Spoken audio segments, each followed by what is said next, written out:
Assalamualaikum, kami dari kelompok 2. Saya Muhammad Randy. Dan saya Rudi Saputro.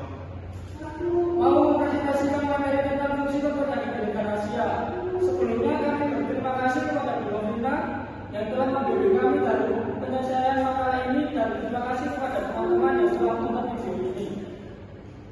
Di sini teman saya mau membacakan materi kita. Pertama yaitu sistem perpajakan di negara Asia. Sistem perpajakan di negara Asia memiliki keunikan dan karakteristik masing-masing, namun semuanya bertujuan untuk membiayai pembangunan dan kesejahteraan masyarakat dalam hal ini. Kita akan mengeksplorasi fungsi dan sistem perpajakan di tiga negara besar di Asia, yaitu Cina, India, dan Jepang.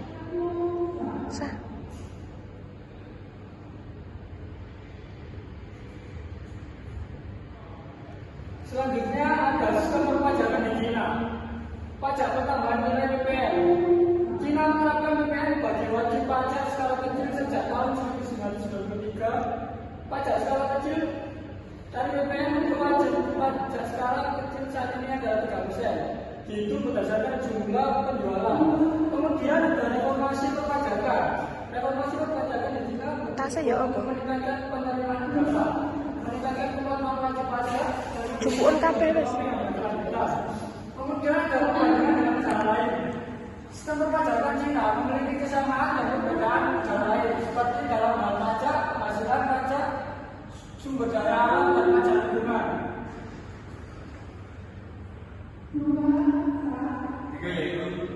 Kedua yaitu sistem perpajakan di India. Pajak penghasilan. India menerapkan pajak penghasilan pribadi dengan tarif progresif serta pajak penghasilan pajak. Terdapat juga insentif pajak untuk mendorong investasi dan inovasi. Dua yaitu pajak tidak langsung. India mengunggah berbagai pajak tidak langsung seperti bea cukai, pajak layanan, pajak pertambahan nilai PPN yang dikelola oleh pemerintah negara bagian. Terakhir yaitu reformasi perpajakan. Sistem perpajakan di India telah mengalami reformasi yang signifikan dalam dekade terakhir yang tujuan meningkatkan efisiensi, keadilan, dan kepatuhan wajib pajak. Kemudian ada sistem perpajakan di Jepang. Pajak konsumsi. Pajak konsumsi di Jepang dikenal sebagai sosis. Dikenakan atas hampir semua barang dan jasa yang dikonsumsi di dalam negeri. Tarif pajak konsumsi saat ini adalah 10%. Pajak penghasilan. Jepang menerapkan sistem pajak penghasilan progresif dengan tarif yang meningkat seiring dengan penambahan pendapatan. Terdapat juga aturan kontroversial terkait pengurangan pajak untuk pasangan. Kemudian ada pajak warisan. Pajak warisan di Jepang digunakan pada ahli waris hidup dengan tarif progresif hingga 55% berdasarkan nilai pasar pajak dan harta warisan. Selanjutnya yaitu perbandingan sistem perpajakan dari Cina, India, Jepang. Struktur pajak, kesamaan dan perbedaan struktur pajak di Cina, India, Jepang seperti pajak penghasilan, pajak konsumsi, dan pajak lainnya. Keadilan pajak, upaya masing-masing negara dalam menciptakan sistem perpajakan yang adil dan progresif serta insentif untuk mendorong investasi.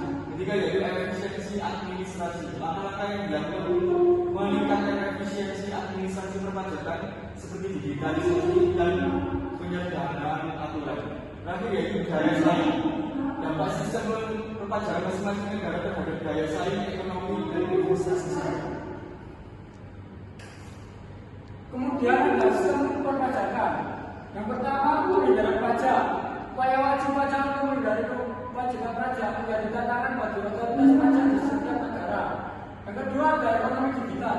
Perkembangan ekonomi digital menuntut penyesuaian sistem perpajakan agar dapat mengenakan pajak secara adil.